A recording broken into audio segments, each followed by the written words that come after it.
Le but de ce TP est de réaliser un circuit qui fournit à la sortie un signal carré alimenté par un courant continu à base d'un circuit intégré NE555 et comprendre son fonctionnement. Pour réaliser ce montage, on a besoin de 4 résistances: 100 kΩ, 20 kΩ, 10 kΩ, 1 kΩ.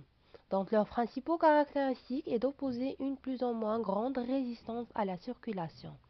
Deux condensateurs 100 microfarad, 47 microfarad, qui a pour but de stabiliser l'alimentation électrique, traiter des signaux périodiques, séparer le courant alternatif du continu.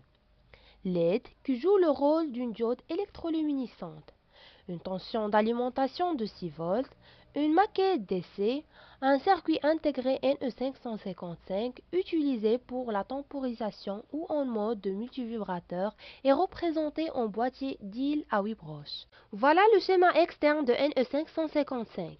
Patte 1 GND- relié à la masse. Patte 2, c'est ce qui va servir à comparer la tension quand il sera inférieur à un tiers de la tension d'alimentation. La patte 3, out du signal de sortie.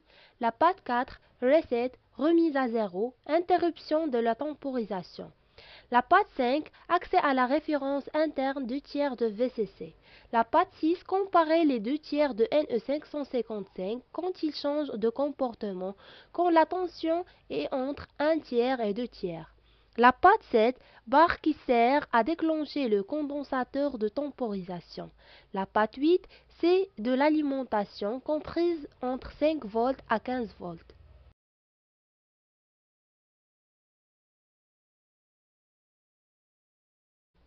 Manipulation.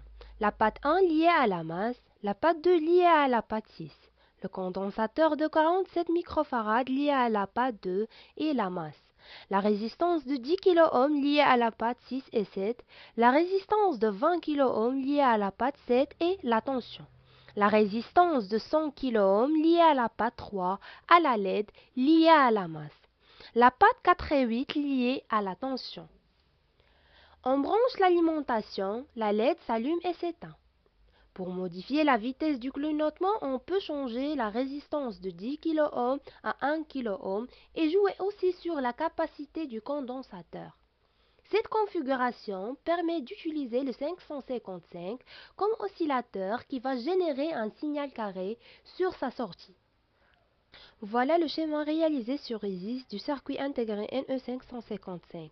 Le schéma nous montre que le NE555 est constitué de trois résistances de même valeur, deux comparateurs de tension, un bascule RS possède deux entrées mises à 1, un inverseur dont la sortie est reliée à la patte 3 du NE555, un transistor dont le collecteur est relié à la patte 7 du NE555.